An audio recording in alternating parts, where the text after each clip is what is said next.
Bienvenidos al episodio número 19 de Continuo. Hoy vamos a tener una plática que estoy seguro que va a estar muy interesante con Javier Morodo, que para ponerles un poco de contexto, antes que nada agradecerte, Javier, porque literalmente no tienes mucho contexto de nosotros. Te mandé un correo, viste mi LinkedIn, luego resulta que estamos en un grupo en común de cripto en WhatsApp y accediste. Entonces te doy las gracias por ser tan accesible y por estar aquí, ¿no? Y para ponerte un poco en contexto de qué hacemos aquí en Continuo y para los nuevos que nos están escuchando, es una plática súper casual. Lo que nos une a mí y a Bobe es el interés por la blockchain, por la tecnología y por todo lo que tiene que ver con comunidades, cultura, etcétera, etcétera, ¿no? Empezamos este viaje con el mundo de los NFTs. Eso fue lo que nos unió a Bobe y a mí. Y pues hemos tenido en este espacio a gente de NFTs, artistas de arte digital, temas de blockchain, temas de cripto, temas de comunidades, o sea, porque hay temas de arte digital como conocemos, ¿no? Hay temas específicamente de comunidades, hay temas de fashion, hay temas que solo se meten a criptomonedas y a DeFi y pues no tienen nada que ver con NFTs, ¿no? Entonces nos encanta tener distintas opiniones y lo que nos apasiona mucho es el perfil que tienes, que estamos emocionados Bob y yo, porque pues contigo sentimos que podemos hablar un poco de todo, porque tu currículum está bastante impresionante. Yo creo que eres de los pocos mexicanos que puede presumir un currículum como el que tienes, que es, pues estuviste en GBM, en los inicios de la era digital de GBM, y tú estuviste a cargo y como CEO de esa parte de la revolución de fintech mexicana, y luego de GBM pasaste a Bitso, en donde también te tocó, yo creo que ahorita nos contarás momentos súper interesantes en pleno bull market, y ahorita pues estás de emprendedor en pleno bear market, ¿no? Entonces, y pues también estás metido en macroeconomía, tienes tu newsletter, tienes tu podcast, entonces tienes un currículum muy interesante, por eso estamos aquí muy contentos para poder platicar y como siempre aquí Bobe acompañándome. Pero bueno, ¿cómo están? ¿Cómo los trata el día de hoy? A toda madre, todo bien por acá. Qué bueno, qué bueno. A ver, Javier, para empezar, la primera pregunta que le hacemos a todos, para ponernos un poco en contexto por el tema cripto y por el tema blockchain, irnos un poco atrás y saber en qué momento fue que Javier se topó con blockchain o con cripto o con algo relacionado con Bitcoin o con el mundo de la tecnología blockchain. Sí, mira, yo, como bien dices, empecé a adentrarme en el mundo de la tecnología y las finanzas desde 2007, 2008 que empecé mi carrera profesional.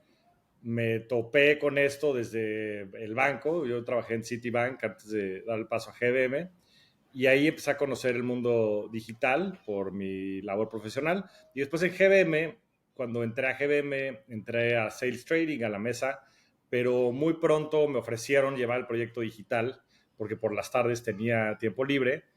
Y desde entonces yo te diría que pues no me he separado de la tecnología, ¿no? Y en esta convergencia de la tecnología y las finanzas, pues el tema de cripto y de Bitcoin fue siempre muy relevante. Yo recuerdo desde 2012 empezar a escuchar mucho acerca de Bitcoin, sobre todo estaba muy sonado por el famoso Silk Road y todo lo que estaba pasando ahí en el mundo underground. Y, y desde ahí empecé a decir qué concepto más interesante. Y comencé a invertir en 2013, cuando Bitcoin estaba alrededor de $100.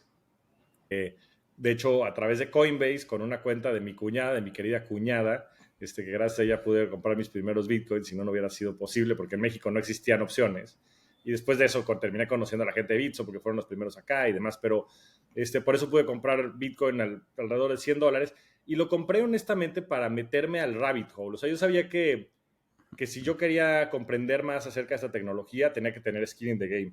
Y comprando Bitcoin pues, era la mejor manera de hacerlo. Bitcoin se fue a 1100, $1,200 y después fue el primer super crash que hubo después del hack de Mt. Gox en 2013, 2014. Y de ahí seguí comprando. La verdad es que me interesó mucho este concepto. Y después entré a Ethereum, pues muy early, despuesito del ICO. No entré al ICO, pero entré despuésito del ICO porque ahí afortunadamente Bitso fue de los primeros exchanges en listarlo a nivel global. No fue nada más un tema de México y me acuerdo que compré, pues no sé, en $3, $4 Ethereum. Y bueno, de ahí empezó mucho la historia y por acá andamos. Y cuando comprabas, porque mientras comprabas Bitcoin y Ethereum ya estabas en GBM, ¿no? Ya estaba en GBM, sí. ¿Y tú lo veías como una inversión únicamente por rabbit hole de entenderlo? o sea, ¿qué pasaba por tu mente? ¿Por algún momento dijiste, oye, este es el futuro y hacia aquí va todo el tema? ¿O era un tema nada más de, pues ahí está, lo conozco? ¿Cuáles eran tus pensamientos? Porque pues al mismo tiempo que estabas comprando esto, pues estabas desarrollando el nuevo fintech digital, que era invertir en otro tipo de activos, que eran los stocks y eso que GBM lo volvió muy famoso en Latinoamérica. Sí, mira, la verdad es que fue por curiosidad y también por FOMO. O sea, yo veía que pues el precio había pasado de centavos de dólar a $30, después de $30 regresó a $10, de $10 se fue a $100 y después a 300, 500, 1000, después otra vez de regreso a 200.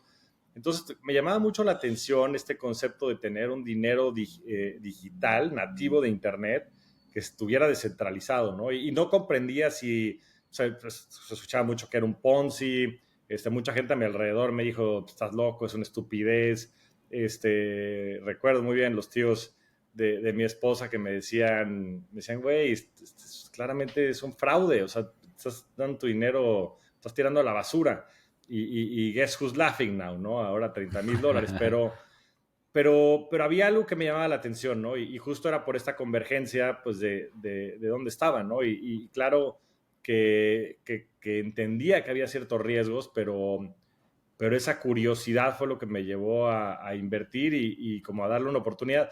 Y honestamente, desde que empecé a comprender todos estos conceptos y empecé a leer en su momento, pues, a muchísimos autores, en fin, de muchos tipos, colores y sabores, pero sobre todo, pues desde entonces estaba Cathie Wood y todo el equipo de ARK, Chris Berninski, que hoy lleva un fondo que se llama Placeholder, hablando mucho de estos conceptos, ¿no? Bueno, la gente inclusive de Union Square Ventures, que comanda Fred Wilson, pues ya desde 2012 empezaron a invertir, ¿no? Y después líderes de opinión como Chris Dixon, que ahora lleva el fondo de Andreessen Horowitz.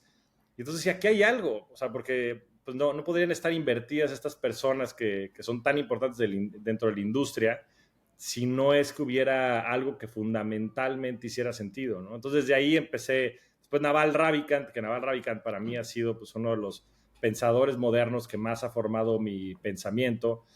Y eso me llevó al rabbit hole, ¿no? Y desde entonces no he salido.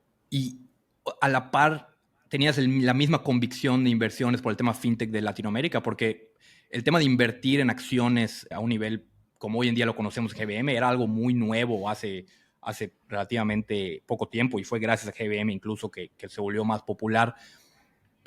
Tenías, o sea, porque me estás contando que tú estás en GBM y pues estaba todo el tema de institucional de la inversión, ¿no? En stocks, que pues hay todo un tema muy diferente al que ese cripto que puede ser muy especulativo.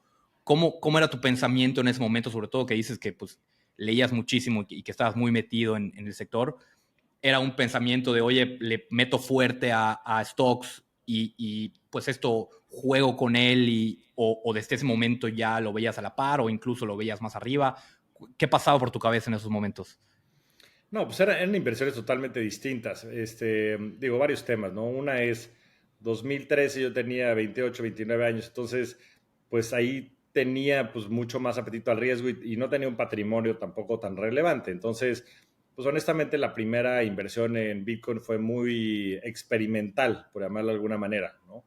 Por otro lado, pues el tema del mercado de capitales, pues a mí siempre me ha parecido pues, que es una verdadera máquina de dinero. O sea, no necesitas ser muy inteligente para saber que si inviertes en el Standard Poor's 500 vas a generar lana, ¿no? Simplemente por los dividendos que pagan las empresas que son parte de este índice, por lo que ha sido la historia, pues es un mercado que por más de 100 años ha dado más del 10% anual compuesto en dólares, y también porque creo muchísimo en el capitalismo, ¿no? Y sobre todo en el ingenio humano.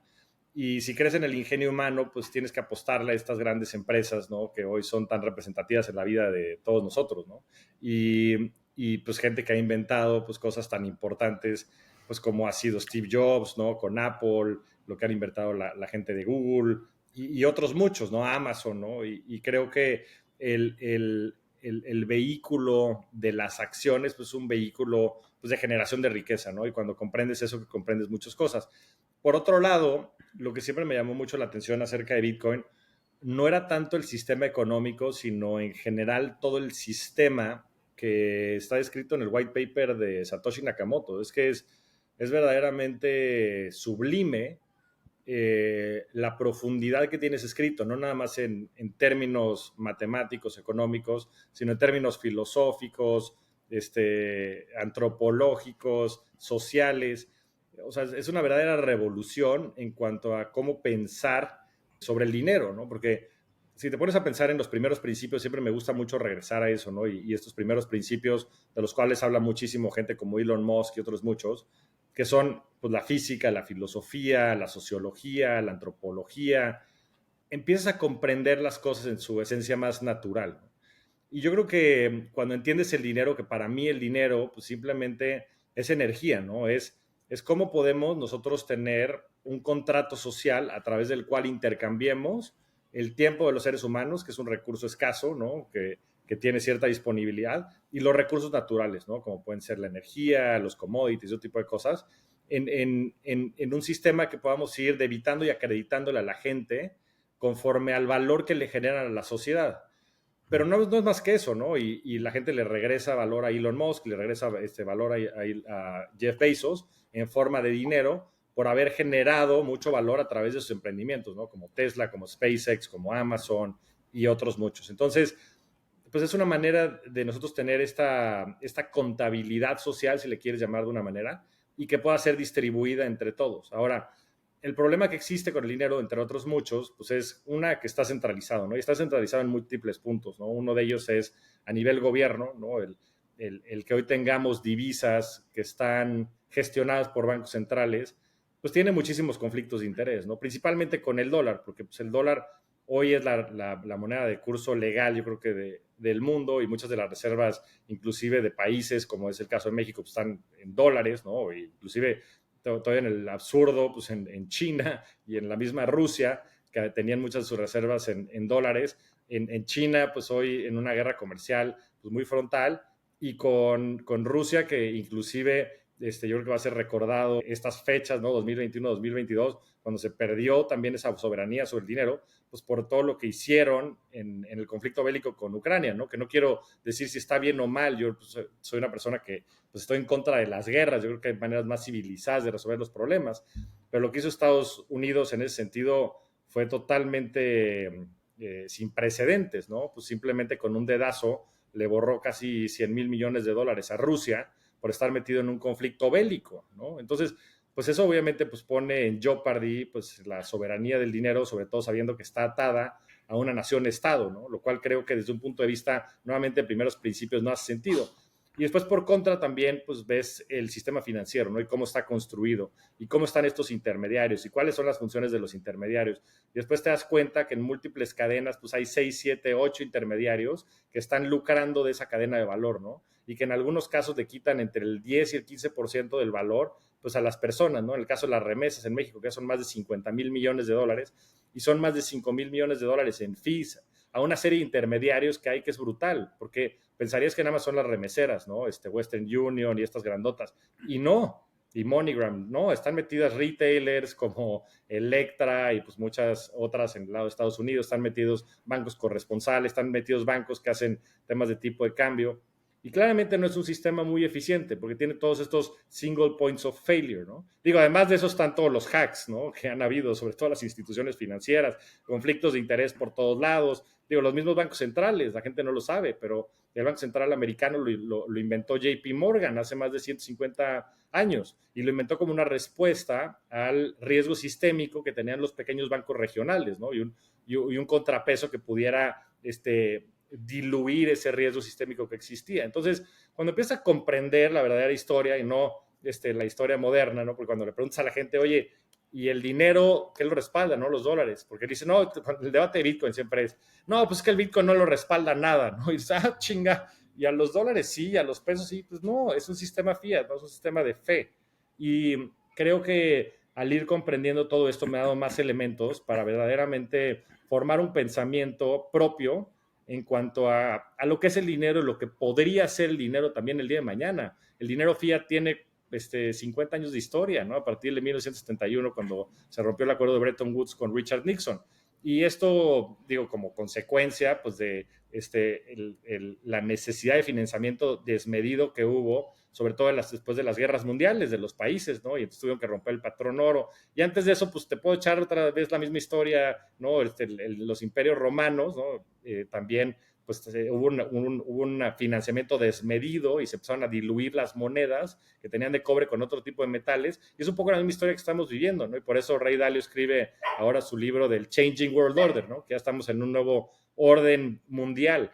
Y es entender nuevamente estos primeros principios, ¿no? Entender la historia de las cosas. Pues el dinero no debería de estar atado a un país, el dinero no debería de estar circunscrito a un sistema financiero que está exprimiéndolo, ¿no? El dinero simplemente es un contrato social y eso va a seguir evolucionando. Las formas en las que conocemos el dinero, esas van a cambiar. Ya me dio ganas de ir a comprar más Bitcoin.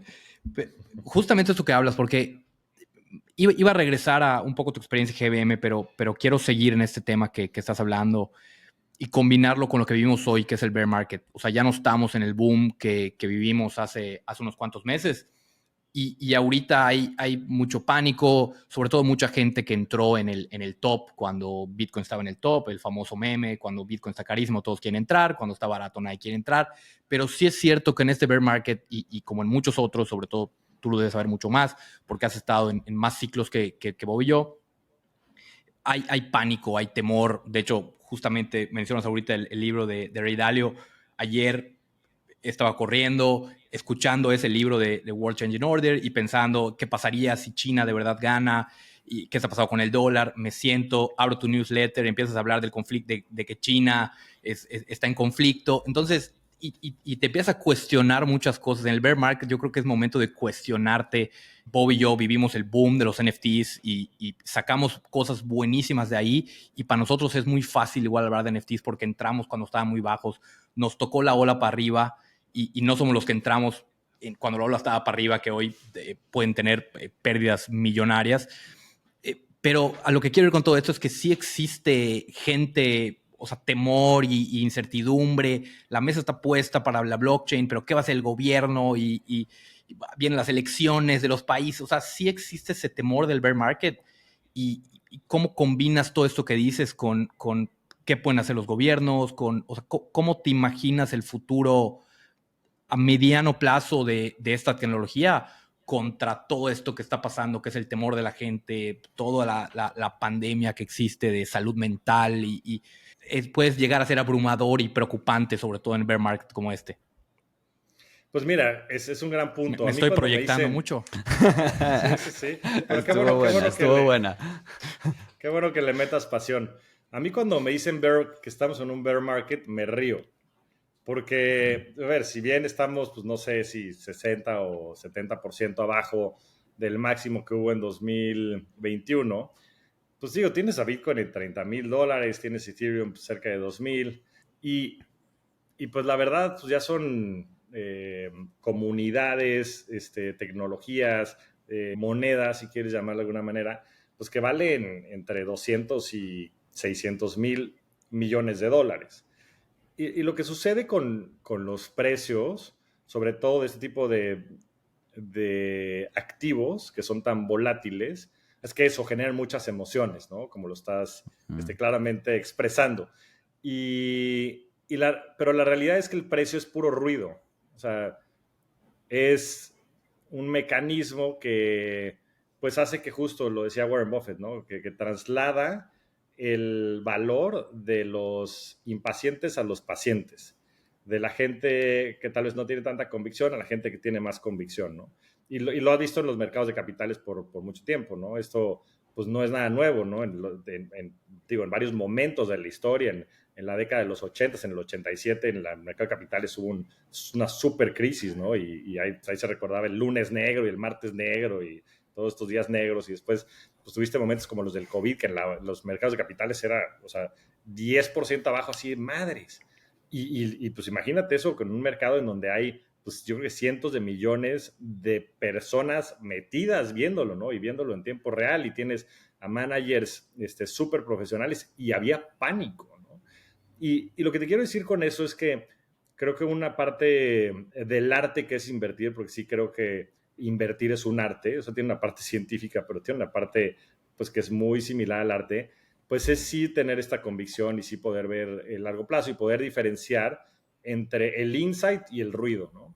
Claro. Y para mí, pues mucho del ruido es esto, ¿no? Que dicen, oye, inclusive, ¿no? Lo que pasó a finales del año pasado con lo de FTX, que hubo un fraude, y pues eso obviamente genera ciertas ventas, algunas de ellas por pánico, otras de ellas por temas sistémicos, ¿no? Porque pues había pues, cierto dinero ahí que estaba comprometido, entonces hay llamadas de margen y eso activa pues ciertas ventas forzadas de ciertos jugadores y eso hace que los precios bajen. Es más, hoy estábamos entrando y hoy están 10% abajo, no sé si también como parte del preparativo de este podcast.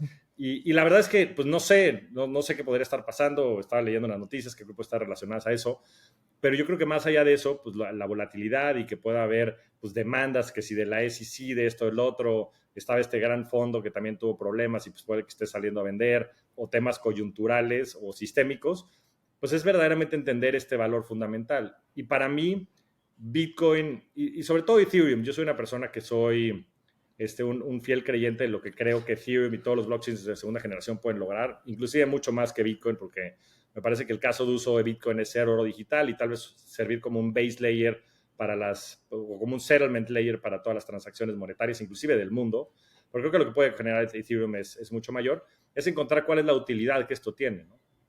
Y si piensas nuevamente en primeros principios, yo creo que por primera vez en la historia de la humanidad tienes un sistema descentralizado, pues que no depende de nadie, que permite transferir valor de persona a persona, lo cual es verdaderamente increíble. Y creo que si podemos emular lo que hizo Internet para la comunicación, haciéndolo para el valor, ¿no? Para poder transmitir valor de persona a persona, al igual que se pudo a través de Internet transmitir comunicación de persona a persona, pues bueno, la cantidad y la generación de riqueza que vamos a ver va a ser inmensa, ¿no? Porque pues Internet ha cambiado por completo a la humanidad en los últimos 30 años. Y aparte Internet es una tecnología que se lleva desarrollando en los últimos 60 años. Desde mucho tiempo atrás, ¿no? No se vieron la película esta del Código Enigma, ¿no? Desde la Segunda Guerra Mundial y había ciertos indicios de este tipo de tecnología y se democratizó pues, hasta a principios del nuevo milenio, ¿no? Lo cual es ridículo. Mark Andreessen lo cuenta mucho, de Andreessen Horowitz, tal vez uno de mis inversionistas favoritos y gran fan de Bitcoin. Él dice que cuando estaban empezando Internet, digo, empezándolo ya comercialmente con Netscape y todo esto a mediados de la década de los 90, estaba prohibido legalmente el hacer transacciones financieras sobre Internet, o sea, pero prohibido. O sea, literalmente no se podía en Estados Unidos, ¿no? Que es la cuna del capitalismo y la cuna del venture capital. Y eso fue hace 25 años, o sea, no es nada. Entonces, pongamos las cosas en perspectiva. Esta tecnología tiene poquito más de 12, 14 años y apenas estamos viendo los primeros innings de lo que puede ser. Pero es pensar nuevamente en primeros principios y poder decir, oye, a ver, si esto en verdad puede ser el Internet del valor, ¿cuáles son las segundas y terceras derivadas que puede generar esto, ¿no? Y entonces, pues, ¿cuáles son los casos de uso para esto, ¿no? Y si esto termina reemplazando, por ejemplo, Ethereum al sistema financiero, pues ponle un número, ¿no? Saca un múltiplo en función del valor que se genera en un sistema financiero. Y ya tienes esto en DeFi y funciona. Y no se rompe, ¿no? O sea, en muchos de estos cracks pues se llevaron entre las patas a BlockFi y a Celsius y a una serie de jugadores centralizados, pero todos los jugadores descentralizados ahí siguen porque es código. Y si te quieres ir inclusive más allá y dejar el plano financiero, pues te pones a pensar, ¿no? O sea, el Estado de Derecho, ¿no? ¿Qué quiere decir Estado de Derecho? ¿Qué quiere decir la Constitución? ¿Y qué quiere decir el Poder Judicial, Legislativo y Ejecutivo? Y todo eso está en el mismo código. O sea, ya no tendríamos que depender de instituciones que nosotros mismos creamos, ¿no? Bajo esta narrativa del ser humano y de la democracia y de toda esta parte romántica del tema social, sino es code is law, el código es la ley, confiemos en el código que estamos generando y tengámoslo en un layer tecnológico en el cual se tengan que respetar las reglas y ya no es un tema de goodwill, ¿no? O siquiera de juicio, es un tema de que eso no es, ¿no? Y eso es un mundo mucho más perfecto y es un mundo que creo que vamos a estar viviendo en unos años. ¿En cuántos? No lo sé, pero yo le apuesto a ese futuro y por eso a mí el tema del precio no me importa mucho, porque creo que, Claro. pues, es más, en estos momentos, pues probablemente sean oportunidades de captar algo de recursos de los impacientes. Claro. Y dentro de esto, Javier, ¿qué riesgos le ves a esta tecnología, a estas comunidades? ¿Qué son las partes que sí te preocuparían? Pues mira, o sea, riesgos depende de cómo lo veas, ¿no? O sea, desde el punto de vista de inversiones, pues este tipo de inversión no es para todos, ¿no? Y mucho menos, pues en cantidades importantes de su patrimonio. O sea, yo le diría a cualquier persona que quiera participar en esto, pues que si no tiene el estómago para ver que pues parte de su patrimonio caiga 10% al día, pues no lo haga, porque pues una cosa es ser un buen inversionista y otra cosa es ser un masoquista. Si no puedes, si esto no te permite dormir, pues no compres Bitcoin y Ethereum, pues no lo compres, ¿no? O sea, no hay Claro. más, ¿no? Y por contra, también le diría a la gente que empiecen a comprender las inversiones en todo el espectro que conllevan, ¿no? Hay un concepto que a mí me encanta que es el tema de la asimetría, ¿no? Y un tema asimétrico es algo que es igual por todos sus distintos lados, ¿no? Y un tema asimétrico es un tema en donde sus lados son distintos, ¿no? Y la asimetría en el toro de las inversiones me parece uno de los conceptos más poderosos. ¿Por qué? Porque, y bueno, en las inversiones y en la toma de decisiones, ¿no? Y hay a veces riesgos asimétricos negativos y a veces hay oportunidades asimétricas positivas, ¿no? Y un riesgo asimétrico negativo, por ejemplo, es manejar borracho. Pues manejar borracho es una pendejada por todos los lados que lo veas. ¿Por qué? Porque pues tu upside es que llegues a tu casa bien, ¿no? O sea, pues, ya con eso, o sea, eso es lo mejor que te puede pasar. Digo, hasta te diviertes, cantas un poco. Y tu downside es que te mates y mates a alguien más. O sea, y entonces, pues es una tontería. O sea, tienes un downside infinito, ¿no? Pues porque puedes dejar de estar en este plano y tú y personas a tu alrededor. Además de que es ilegal, pero bueno, no voy a meter en ese tema. Y por contra, pues tu upside es que llegaste a tu casa, ¿no? En vez de tomar un Uber o pedir ride. Y lo mismo sucede en otros escenarios en donde el upside más bien es positivo, ¿no? Por ejemplo, en Bitcoin, ¿no? Si tú le metes $100 a Bitcoin, pues lo máximo que puedes perder son $100. Claro. Pero, ¿qué pasa si Bitcoin se va a 300,000 o a $1,000,000? Pusiste 30 veces tu dinero, entonces esos $100 se volvieron $3,000. Entonces, esa diferencia o esa simetría entre lo que es y lo que puede ser, me parece un componente bien importante entre los portafolios de las personas, porque bajo esa teoría, entonces, pues hace todo el sentido del mundo, si crees que hay una probabilidad de que eso suceda, que inviertas pues el 3, el 5, el 10% de tu patrimonio en eso. Y si pierdes el 5% de tu lana, pues híjole, no va a ser el mejor momento de tu vida, sin lugar a dudas.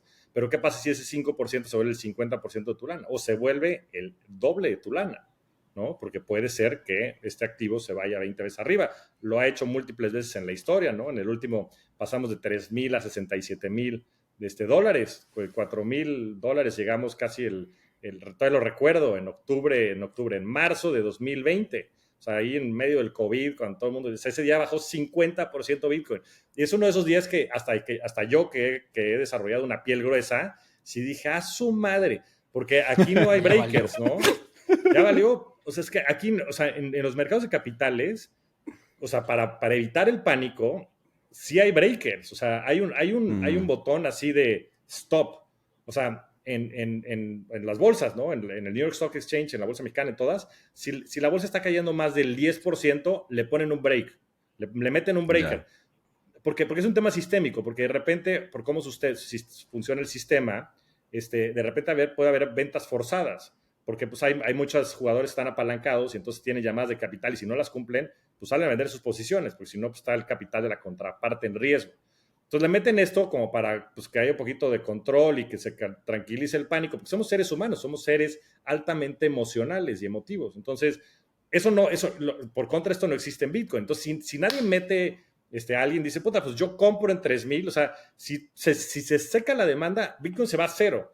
Y se va a cero, entonces, pues sí podría colapsar el sistema, pues porque tienes una infraestructura que lo soporta, pues de miles de millones de dólares en electricidad, en equipo, etcétera, ¿no? Pero bueno, quitándole eso, yo creo que más bien el riesgo es no invertir, o sea, desde mi punto de vista. Y para los que no tengan estómago, pues que no lo hagan, ¿no? Pero entonces yo siempre digo, volatility is the price of performance, ¿no? La volatilidad es el precio también del rendimiento y en ese sentido, pues yo creo que los que creamos, si es que tenemos razón en el tiempo, pues tendremos también una recompensa importante económica.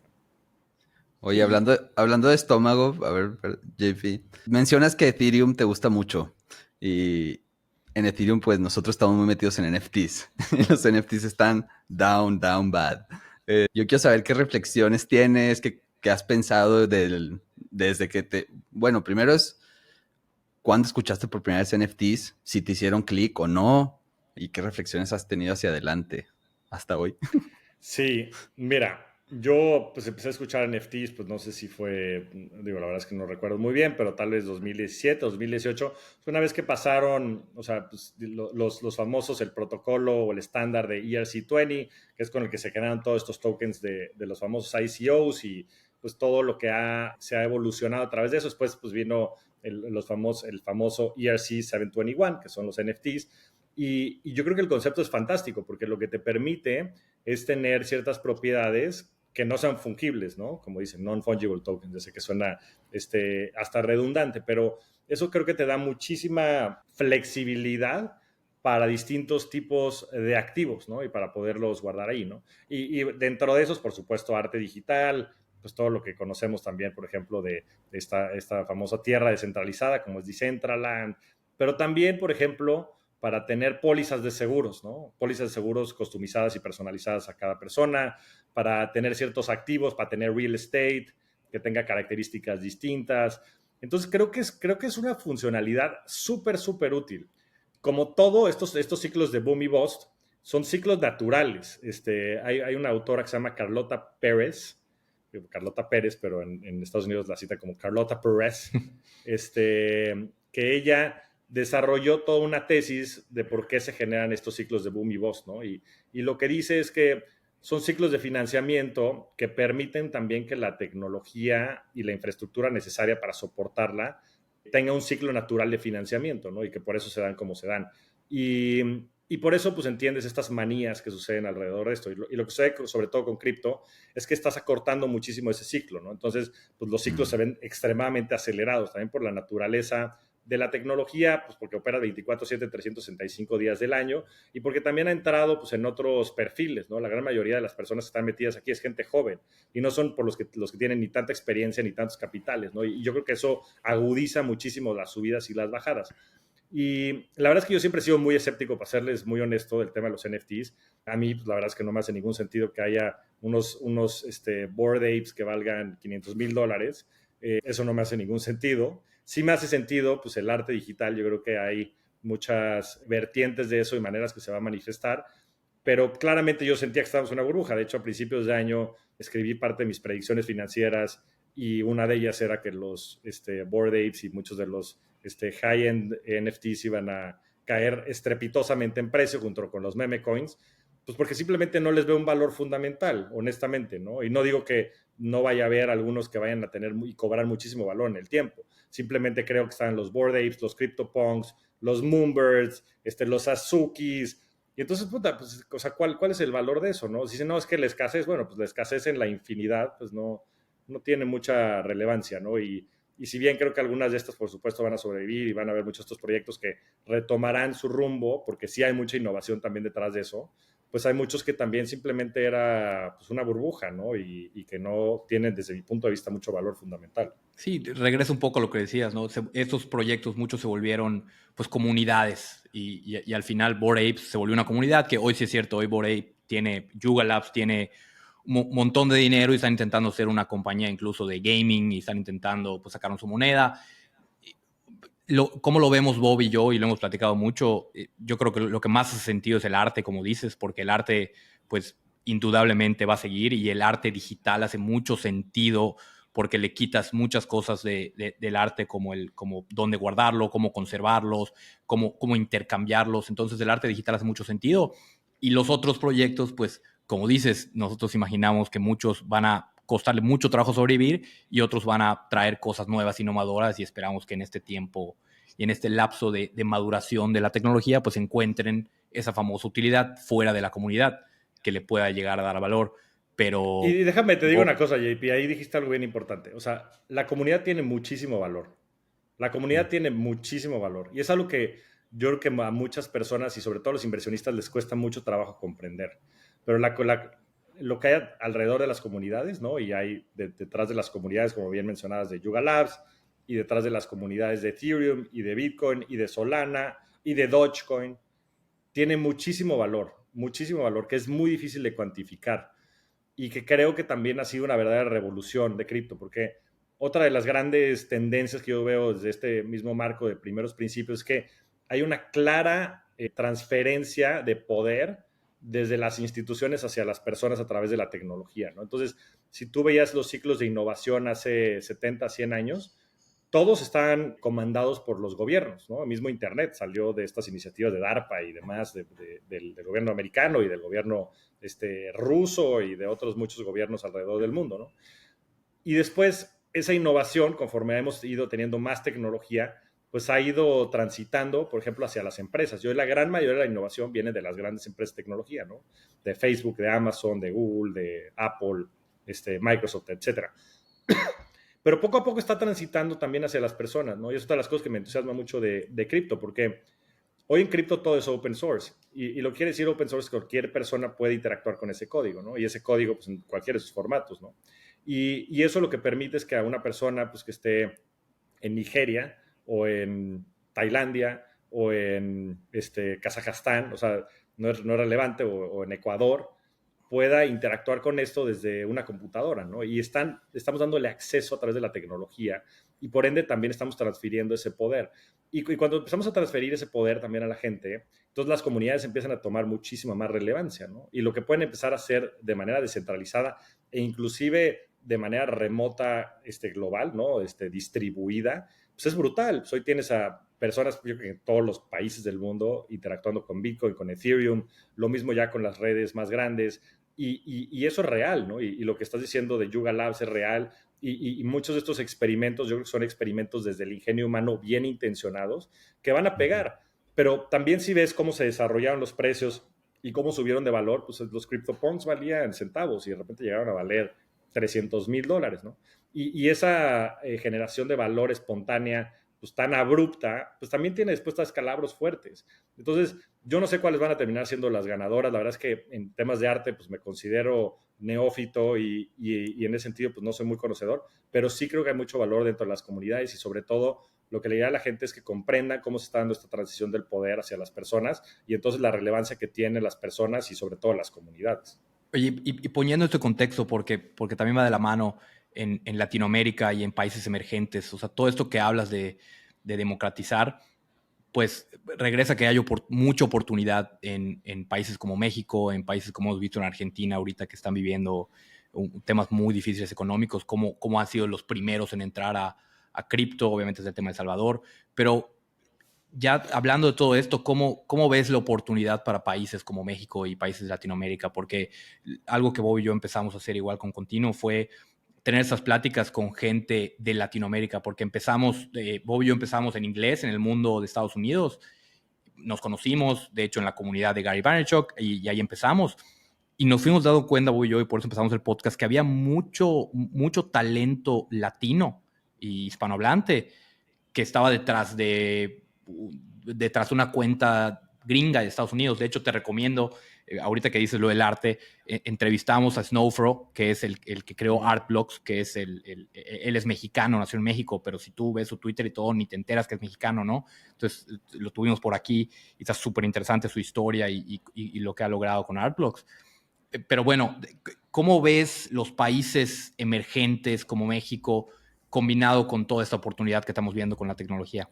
Pues mira, la voy a separar en dos. O sea, yo te diría que es mucho más representativo en los países que tienen más carencias, pues la utilidad que tienen este tipo de tecnologías, ¿no? Y ese tipo de divisas. Entonces, pues por eso es tan representativo en Argentina, ¿no? Pues porque claramente tienen un problema, pues con la inflación y la devaluación de la moneda. Y entonces tienen que recurrir a Bitcoin porque no tienen de otra. También la gente de Venezuela, o sea, hay muchísimos venezolanos que tienen y que conocen muchísimo de Bitcoin, ¿no? Digo, en El Salvador, pues es distinto. Yo creo que la narrativa que ha construido Bukele en ese sentido, pues hace que tome más relevancia. Pero yo te diría que no creo, por ejemplo, que el experimento de tener Bitcoin como legal tender puede ser que sí, pero en El Salvador lo que pasa es que tienen un legal tender que es dual, ¿no? Tienen dólares americanos y tienen Bitcoin y son intercambiables el uno por el otro.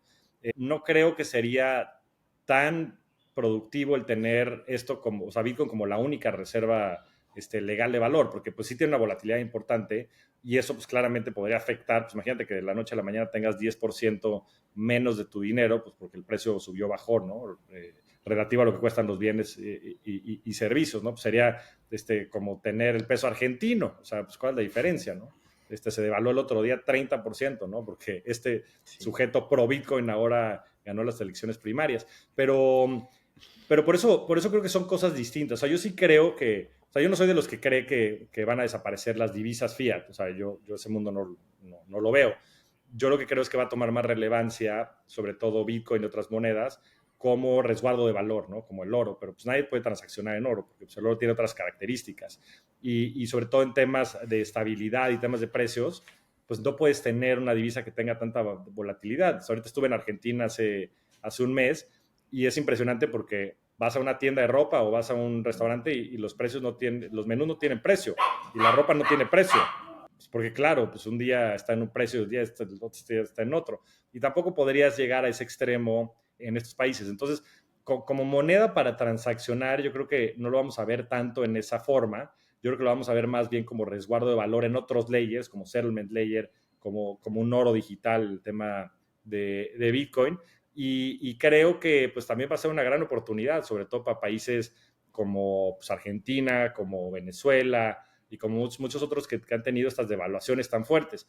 La verdad es que en México, pues la verdad es que el peso es bastante estable y digo, más allá del superpeso y el super rally que ha tenido este año, yo lo que creo es que no lo veamos tanto como una divisa, como algo que pueda reemplazar activos financieros como es el peso, sino veámoslo como una oportunidad de mejorar el sistema financiero, ¿no? La infraestructura del sistema financiero, que tiene muchísimas áreas de oportunidad. Yo creo que una de las más claras es el tema de las remesas, ¿no? Y cómo es posible que a nuestros compatriotas de Estados Unidos les quiten $5,000 millones, que es un chingo de lana, simplemente por mandar su dinero al otro lado de la frontera. O sea, eso sí es una mentada de madre. Entonces yo creo que hay muchísimas oportunidades y esas son las que se van a empezar a cubrir. Y digo, esas son las obvias, ¿no? En el sector financiero. Pero por eso te puedes ir a otras, ¿no? Te puedes ir a comunidades de arte, te puedes ir a comunidades rurales, ¿no? ¿Y qué puede cambiar ahí? Te puedes ir a temas de logística, te puedes ir a temas de e-commerce. Es uno de los grandes problemas que tiene México. Yo siempre he dicho, y soy un gran crítico de los bancos en México, y creo que son una parte muy importante del problema y de la falta de educación e inclusión y cultura financiera. Pero por otro lado, lo que muy poca gente sabe es que México es uno de los países con mayor fraude en comercio electrónico y de temas de pagos digitales en el mundo. Por varias razones, ¿no? Por la falta de Estado de Derecho, de las leyes, pero también por deficiencias en los sistemas financieros. Entonces, pues, en Bitcoin tienes una mejor solución, en Ethereum se pueden hacer cosas mucho más interesantes. Ahí no hay double spending, ¿no? Pues, el settlement se hace inmediato, no tienes que, o sea, hay una serie de factores que yo sí creo que pueden cambiar muchísimo el landscape. Entonces, pues las oportunidades son infinitas y la tecnología está disponible ahí. Y déjate tú eso, o sea, lo que construye a alguien genial como Vitalik Buterin, ¿no? O como muchos otros que después han desarrollado protocolos fantásticos, el de Yearn Finance, por ejemplo, Aave, Compound, pues lo puedes copiar y después puedes sobre eso construir 2, 3 layers más de código para hacer alguna funcionalidad específica y contribuir entonces a la humanidad desde estos sistemas que son perfectamente escalables. Ahí está la oportunidad. ¿Te avientas, Bobe? Obvio. Sí, pues yo creo que da un mensaje para todos, porque la oportunidad, te fuiste a lo más fuerte, ¿no? Pero pues la manera de empezar es conociendo, porque mucha gente pues ni se atreve a crear su wallet, porque qué miedo si pierdo mi seed phrase, y de hecho justamente ahorita estamos hablando con Bobe que se le perdió su seed phrase, pero yo creo que romper esa barrera y empezar a entrar al rabbit hole, como dices, y va abriendo esta visión para empezar a ver esas oportunidades que hay en Latinoamérica.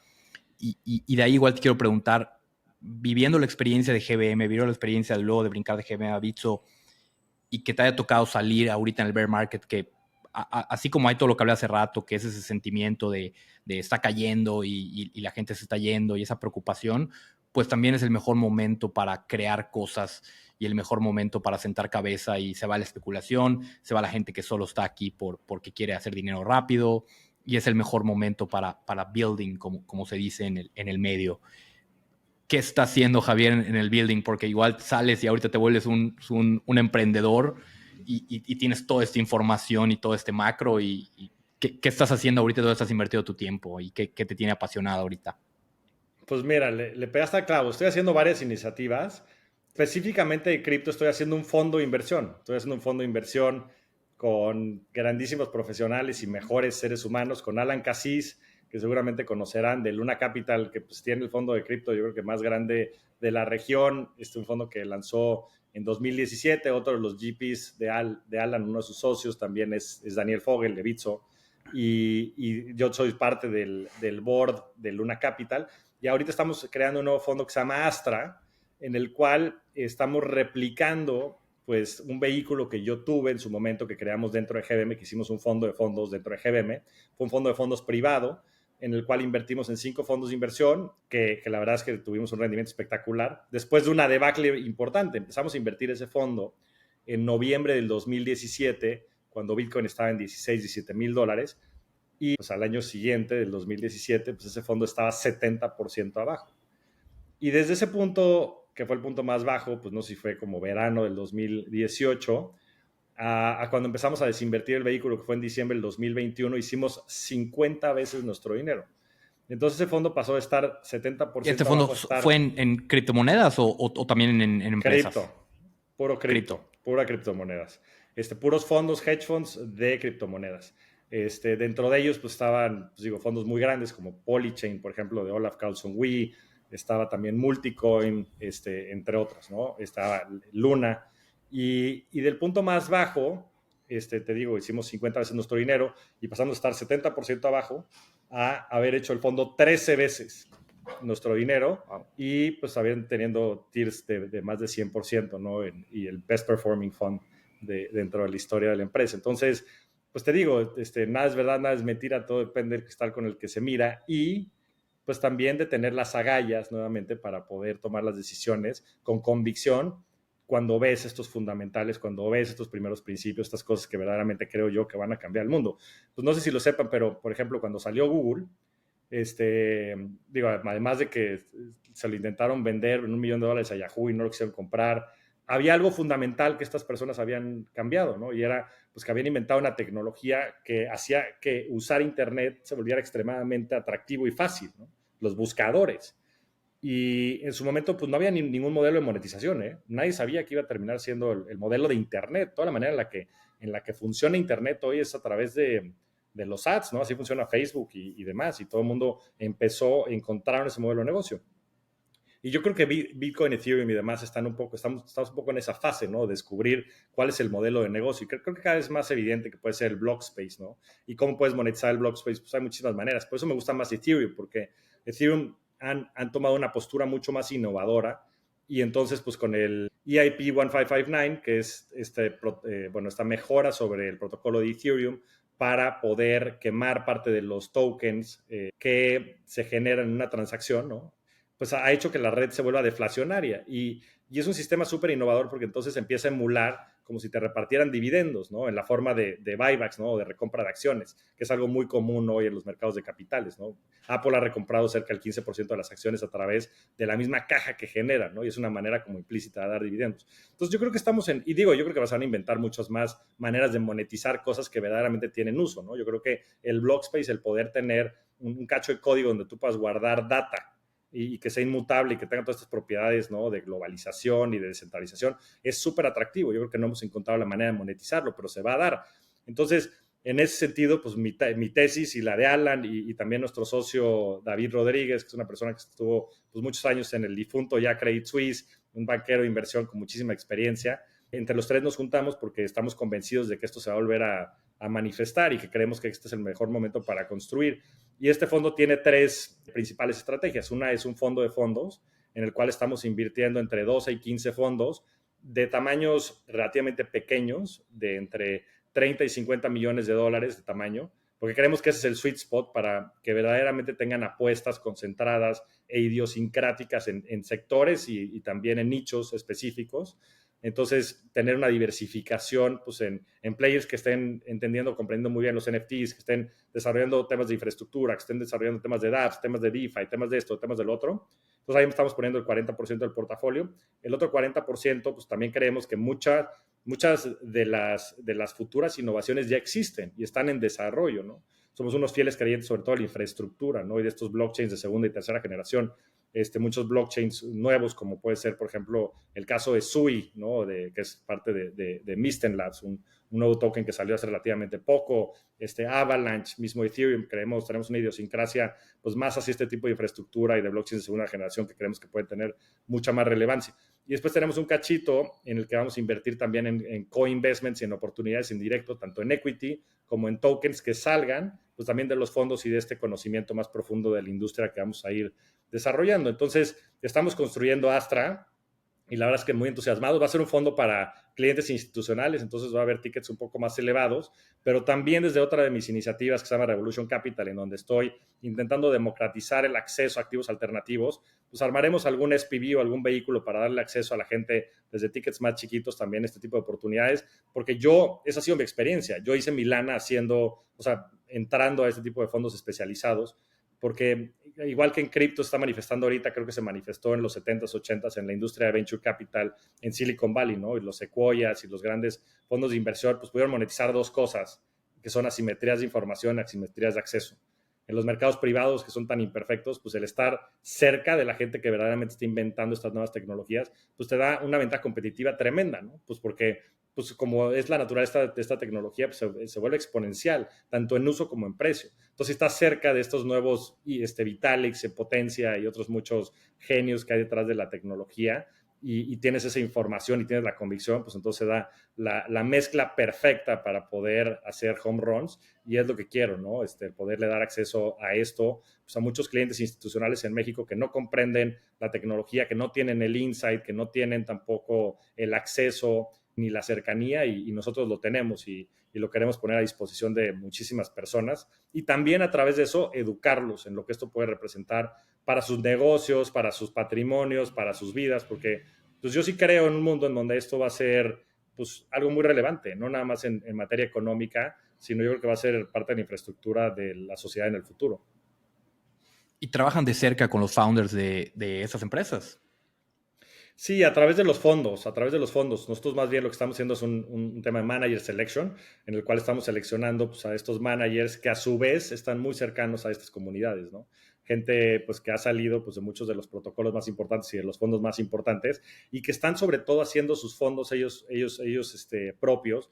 Y creemos que hay un componente ahí adicional, ¿no? O sea, la gente cuando está empezando de cero, sobre todo en esta industria, pues creemos que tiene también mucho más que pelear y que demostrar. Entonces, también estamos apostando mucho first time founder de fondos y a gente que conocemos que también está muy, muy metida en la industria, más con un perfil técnico que un perfil de inversiones, pues porque esta es una revolución tecnológica, ¿no? Y creemos que la apuesta fuerte tiene que estar en la parte técnica. Entonces, vamos a estar cerca de ellos y a través de ellos, pues entonces de los mismos fundadores y desarrolladores de este nuevo mundo que visualizamos.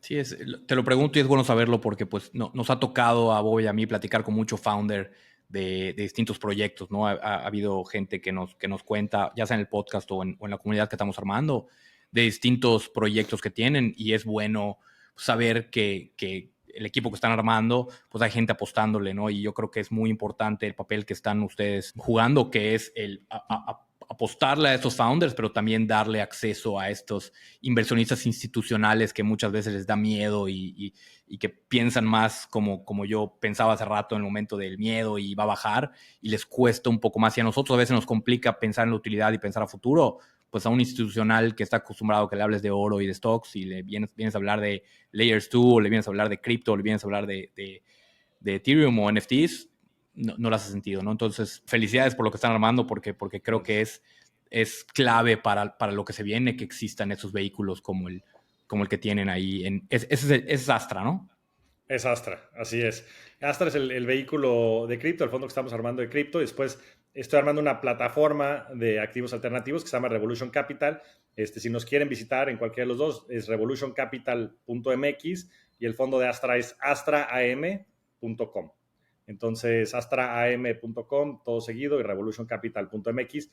En cualquiera de los dos, déjenos su información si les interesa y con mucho gusto les mandamos más información. Revolution Capital, ahorita ya estamos sacando algunos fondos, sobre todo de real estate, muy bien armados con unos managers increíbles. Astra, yo creo que lo vamos a estar lanzando pues entre el mes de septiembre y octubre, entonces pues estamos muy a tiempo. Si hay alguien interesado, que nos busquen tanto del lado de si estuvieran interesados en invertir, como si tuvieran algún proyecto que les gustaría picharnos para ver si pudiéramos considerarlo también dentro del portafolio, por supuesto nos pueden contactar ahí. Qué bueno, pues qué emocionante para lo que se viene en estos próximos meses y años en el sector. Con todo y que puede haber miedo, yo creo que lo emocionante y el upside, como dices, la simetría, que me gustó mucho la analogía que hiciste, pues se viene muy interesante, ¿no? Yo siento que vamos a encontrar esa utilidad. Pero chécate esto, JP. Lo decías ahorita, ¿no? Y me pasa a mí y yo creo que le pasa a todos. O sea, usar ahorita cripto, sobre todo si eres un hardcore user, así como Bobe, como tú y como yo, o sea, tiene muchos riesgos. O sea, tiene muchos riesgos porque yo cada vez que voy a hacer una transacción me da un microinfarto. Pues porque si te equivocas en un número, ese dinero se pierde para siempre, ¿no? Y después tienes, pues que si el hardware wallet y que dónde lo guardas y que si el seed phrase y que si el otro y que si perdiste esto y que si el otro. O sea, es verdaderamente difícil el usar la tecnología. Pero bueno, eso va a cambiar. O sea, todo esto ha cambiado. También, pues, hacer transacciones en Internet hace 20 años era el paso de la muerte. O sea, y hoy, pues, con un dedazo puedes mover miles de millones de dólares, ¿no? E inclusive esto, pues, es mucho más eficiente con esta nueva tecnología de cripto. Pero todos estos layers de usabilidad se van a resolver. O sea, es cuestión de tiempo. Y entonces, nuevamente, ahí es la simetría. Si con todo y ese riesgo estamos nosotros tres ahí tan metidos, digo, nosotros tres y millones de personas a través del mundo, más, ¿no? Y lo que las personas están construyendo, ¿no? Y lo están construyendo desde este propósito, misión de contribuir a la humanidad, ¿no?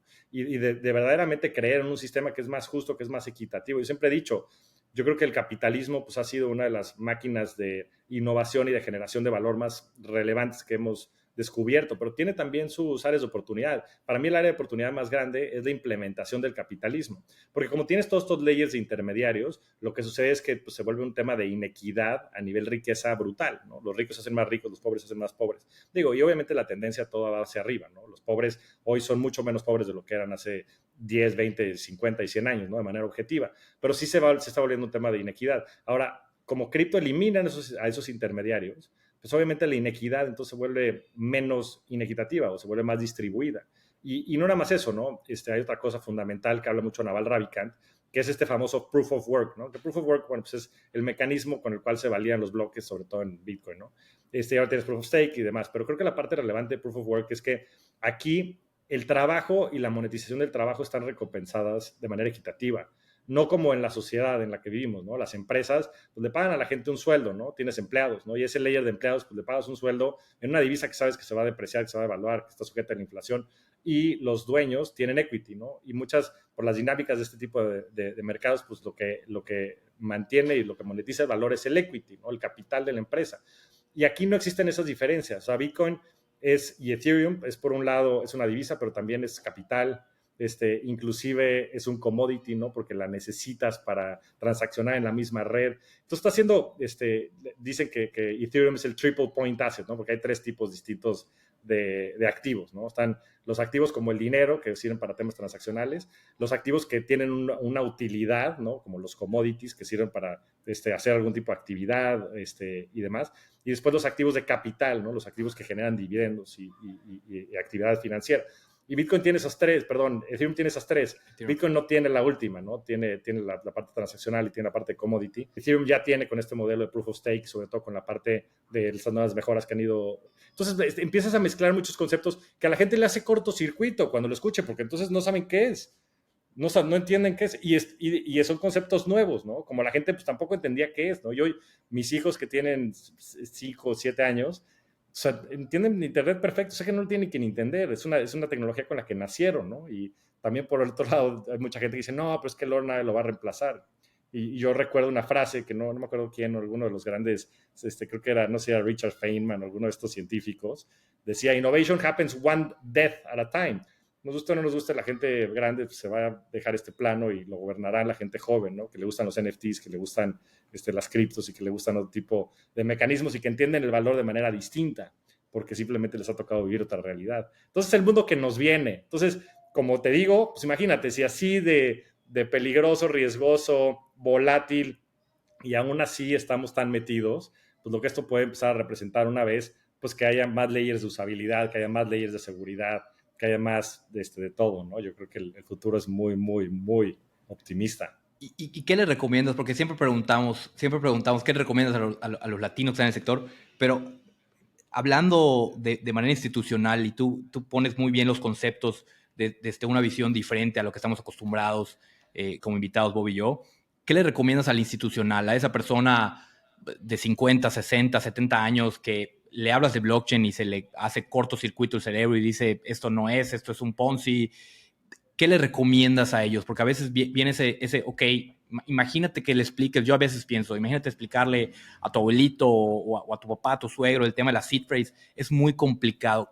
¿Qué recomendación pudieras tener para alguien que dice, quiero, me pasa que mi suegro me pregunta, oye, blockchain y inteligencia artificial, quiero entender, quiero que me den una clase de qué es, porque no quiero que me pase lo que me pasó con el internet, pero veo cómo se le complica porque yo pienso, es que no es que lo entiendas, sino que es que empieces a usarlo. Pero si le dices que empieces a usarlo y le hablas de una wallet, se vuelve loco, ¿no? Entonces, ¿qué recomendaciones tienes para estos institucionales, estas personas mayores que quieren entrar, pero que tienen ese miedo y esa complejidad con la tecnología? O sea, yo creo que el error que muchas veces cometemos con este tipo de personas y que los aliena es justo un poco animarlos a usarlo, porque creo que eso va a ser muy, muy complejo para que ellos lo comprendan y los vas a alienar en múltiples sentidos. Yo honestamente, y después nos volvemos muy técnicos, ¿no? Porque le empiezan a hablar que si y el blockchain vale madres, honestamente. O sea, lo que tienen que entender es el concepto del valor que puede generar pues, un sistema distribuido, un sistema descentralizado, el poder hacer transacciones de persona a persona. Eso es lo que tienen que entender. No tienen que entender la parte técnica de lo que es una base de datos distribuida y que si los bloques cada cuánto y que si el algoritmo. Eso vale madres, honestamente. O sea, eso no es relevante. O sea, eso es una parte muy técnica que sinceramente creo que nuevamente es ruido. Yo lo que creo que tienen que entender son estos primeros principios y cómo a través de la historia hemos ido evolucionando esto y cómo se ha ido manifestando esto en la humanidad, ¿no? Y tienen que entender nuevamente, pues yo creo que muchos de estos conceptos que he intentado explicar en esta conversación. Y bajo esa óptica, yo creo que una vez que puedes tener ese diálogo, más en estos temas conceptuales de lo que pudiera ser un mundo, y digo, con referencia a todo esto que he venido mencionándolo, a lo que pasó con Internet, a la historia del dinero, a estos conceptos que hemos platicado, entonces ya se da ese entendimiento, ¿no? Y yo creo que sobre ese entendimiento después me parece inteligente desde un punto de vista de teoría de portafolios. Esto ya me estoy poniendo pues muy desde el punto de vista como financiero en mi chamba, pues como fund manager y como gestor de inversiones, que también lo hago en otras dimensiones en mi vida, pues también explicarles de la teoría de portafolios, ¿no? Y en la teoría de portafolios, pues también la diversificación es un tema súper importante, ¿no? Y sobre todo con activos que no están correlacionados. Y eso lo tiene esta industria. Y no nada más eso, o sea, si tú, por ejemplo, a portafolios que tengas con equities y bonos, ¿no? Portafolios tradicionales, 60-40, le metes un componente de Bitcoin en un 5% y haces un backtesting de los últimos 5, 10, en todos los periodos de tiempo, le bajas la volatilidad y le subes el performance de manera radical, con meterle el 5, el 3, 5%. O sea, y entonces ya no se vuelve una discusión de si la tecnología es o no es, de si Bitcoin es o no es, sino simplemente es una teoría de portafolios que te ayuda a diversificar el portafolio, que te ayuda a reducir la volatilidad por la baja correlación que existen entre los activos. E inclusive, si entienden este tema de la simetría, pues puedes entrar a estos diálogos, ¿no? En el cual pues puedas generar pues un patrimonio importante tomando un nivel de riesgo bajo, ¿no? Suponiendo que fuera el 1, el 3, el 5% del patrimonio. Y si me voy al extremo, que es algo que la gente no consideraría si no es que hubiéramos vivido y atravesado una pandemia, pues son estos famosos Black Swans, ¿no? Y pues, ¿qué pasaría? ¿Qué pasaría si implosiona el sistema financiero? ¿Qué pasaría si implosiona el dólar americano? Y fue mucho lo de la apuesta de Balaji, ¿no? Hace unos meses que dijo, oye, Bitcoin se va a volar la barda, va a valer más de $1 millón.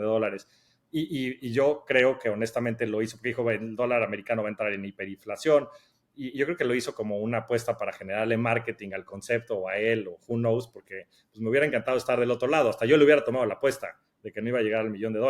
Pero ¿y si pasa? O sea, si hay un Black Swan y alguna de estas cosas se manifiesta y si China decide salir y vender todos sus bonos del tesoro y destrozar el dólar ¿no? Y si de repente, pues sí entramos en un periodo hiperinflacionario, porque o sea, la hiperinflación no sucede necesariamente por una impresión desmedida de dinero, ¿no? O sea, porque la gente después no comprende esto, pero yo soy economista, que no sé si eso sea bueno o malo, pero para que se dé inflación, pues no nada más tiene que haber pues, una impresión de dinero importante, sino tiene que haber una movilidad del dinero muy fuerte, porque es la velocidad del dinero lo que verdaderamente afecta a la inflación, y eso fue lo que se manifestó, pues sobre todo después del COVID, porque la gente salió a gastar y había mucha lana, ¿no? Y pues, la gente quería vivir, y ese gasto fue lo que hizo que el nivel de precios subiera, pues porque había más dinero en la economía, pero tiene que ver con la movilidad del dinero más allá del tema, pues necesariamente de la impresión del dinero.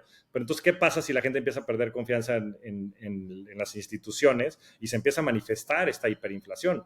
O sea, y no estoy diciendo que vaya a pasar, ¿no? A nivel probabilístico yo creo que es baja la probabilidad, pero ¿qué pasa si pasa, ¿no? Y entonces, pues, ¿cuál va a ser ese safe haven, ¿no? Esta transferencia a estos safe havens, pues ese es Bitcoin, ¿no? Y entonces, inclusive puede servir como hedge. Y entonces, yo lo que diría es, pues, o sea, lo primero es que hay que entablar esa conversación, o sea, y si no hay puntos de encuentro, pues no hay nada, ¿no? Y va a ser muy difícil que le expliques a alguien algo que no va a comprender, porque nunca va a comprender, nunca va a tener su dinero en un wallet.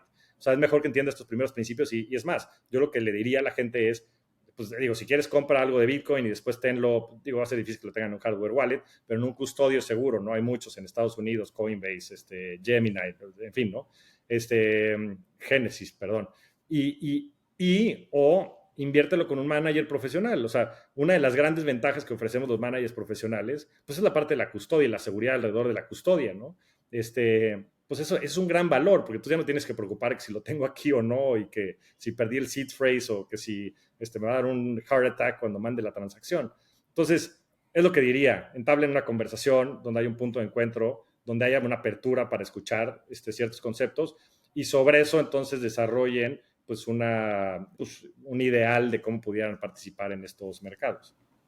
Masterclass de economía con Javier Morodo. Yo estoy muy contento con todo lo que hemos platicado porque sí ha sido muy diferente a lo que hablamos normalmente y yo creo que tenemos para volverlo a escuchar y que se quede grabado en nuestro cerebro todos esos conceptos que estoy seguro que nos van a servir mucho para lo que se viene en el sector. Entonces estamos muy agradecidos.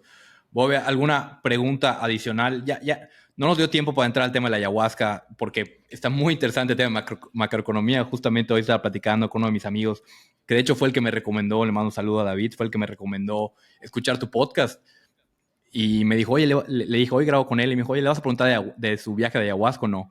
Pero le dije, mira, hay tanto que decir en el tema de macroeconomía, en el tema cripto, en el tema blockchain, que yo creo que te vamos a tener que invitar otra sesión más adelante para hablar de todo el trip de ayahuasca, que al final pues puede terminar combinándose con el tema blockchain, nunca se sabe. Entonces, por supuesto, ¿no? Y podemos hablar de física cuántica si quieren. No, pues ya tendremos que echarnos un segundo round. Y sin duda hay un overlap entre los psicodélicos y Bitcoin, sin duda. Es el ingenio humano en su máxima expresión. ¿Cómo no? Ahí va a estar interesante llegar a eso. Bueno, para cerrar, ¿no? Porque nosotros siempre buscamos aquí el tener a más gente latina, meter a más gente al espacio. O sea, uno de nuestros principales objetivos al hacer esto es que más gente entre al espacio cripto. Y por eso creo que estoy tan emocionado con esto, porque pues pones las cosas desde una perspectiva de alguien que ha estado en la parte institucional y hace tanto sentido cuando le explicas que a veces a nosotros se nos cuesta un poco más de trabajo porque no tenemos ese background de economía y por más que nos hace sentido, es muy difícil articularlo como tú lo haces, ¿no? Entonces, recomendaciones de otros invitados de Latinoamérica que podamos traer aquí al espacio, alguien que se te venga a la mente, no tiene que ser alguien con tu mismo perfil, un tema, puede ser un founder, puede ser alguien que ni siquiera tenga un podcast, que ni siquiera esté en el medio, pero ¿qué se te ocurre para traer por aquí? Pues hay un montón de gente. O sea, yo te diría que Alan Cassis es el primero que me viene a la mente, de Luna Capital, socio mío y es una de las personas más brillantes que he conocido en el mundo cripto. Una persona a la que le tengo muchísimo cariño en lo personal y muchísima admiración en lo profesional. Yo creo que sin duda sería un invitado interesante. Pues por supuesto los fundadores de Bitso, tanto Daniel Fogel como Pablo González. Digo, Ben Peters, él es inglés, pero Pablo y Daniel son unos tipazos y gente pues, que ha sido fundamental en el desarrollo de esta tecnología en la región y gente verdaderamente brillante y también unos tipazos. Gente como David Puel, que no sé si lo conozcan, pero él está trabajando en ARK. Él lleva pues mucha la cobertura de Bitcoin y en fin, él es un titán de titanes. En Pues hay un ARK montón de Invest con gente. Katie Wood. Así es, sí, David Puel, mexicano. Wow. Wow. Abraham Cobos, que tiene Espacio Cripto.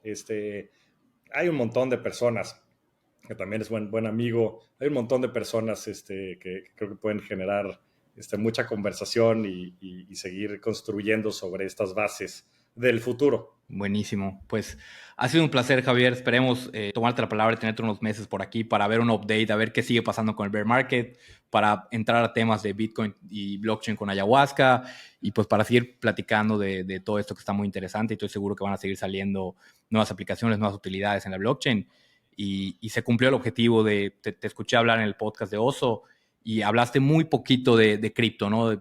Fue un pequeño, y de ahí me entraron las ganas y fue que te mandé el mensaje porque dije, quiero hablar más de Javier sobre cripto porque pues tu experiencia combinada con blockchain y se cumple el objetivo, ¿no? Entonces, agradecerte por tu tiempo, agradecerte igual, como dije hace rato, por la accesibilidad que tuviste inmediatamente para estar aquí y esperemos que la gente que nos esté escuchando use toda esta información para estar un poco más tranquilo y para apostarle y agarrar esas oportunidades que como bien dices, las tenemos aquí enfrente y a veces nos da un poco de miedo romperlas y entrar, no solo como inversionistas, también como founders y como gente que está creando cosas nuevas en el espacio. Entonces, encantado de esta plática, encantado de tenerte por aquí y muchísimas gracias por tu tiempo. No, hombre, es un placer estar con ustedes, JP y Bobe, y espero tengamos esta segunda charla, que se va a poner mejor. Hablar de psicodélicos también es un trip en sí, entonces feliz, avísenme y con mucho gusto lo vemos. Ahí como spoiler yo contaré mi historia de cómo vencí la cefaleas en racimo o el cluster headache gracias a la psilocibina. Así que, neta, para mí los psicodélicos son muy especiales. Sí, le estaba recomendando, Javier, el libro. Tú hablaste del libro Change Your Mind, ¿no? Porque Bobe ahorita antes que entre, que le dije, oye, acabo de escuchar lo de ayahuasca de Javier y me contó Bobe, yo no sabía de su experiencia que tuvo con cómo curó ese tema con los psicodélicos. Entonces, está interesante y le recomiendo igual el libro de Change Your Mind, ¿no? Lo voy a leer si no sabía de ese. Sí, el de How to Change Your Mind es un gran libro y pues bueno, hay muchísimas cosas que la verdad es que pues te empiezas a dar cuenta que no sabemos, no se hayan escuchado la teoría de uno de los grandes, pues sí, promotores, creo yo, de psicodélicos, Terence McKenna, que dice que nosotros evolucionamos como seres humanos porque pues, los changos hace miles de millones de años, antes de que fuéramos neandertales y homo sapiens, se tropezaron con unos hongos, se los comieron y empezaron a alucinar, ¿no? Y dentro de estas alucinaciones empezaron a imaginar, ¿no? Y se estimuló tanto la parte creativa del cerebro que poco a poco empezaron a crear, ¿no? Y que por eso somos seres psicodélicos por naturaleza, ¿no? Porque somos seres creadores. Y te digo, de ahí podemos ya entrar a planos de la metafísica y de otras cosas más locochonas, pero bueno, ya tendremos el round 2, se los dejamos como teaser. Lo dejamos como teaser para el segundo round. Pues muchísimas gracias, Javier. Entonces esperemos tenerte pronto de regreso y un saludo a todos los que nos acompañaron. Nos vemos. Un abrazo.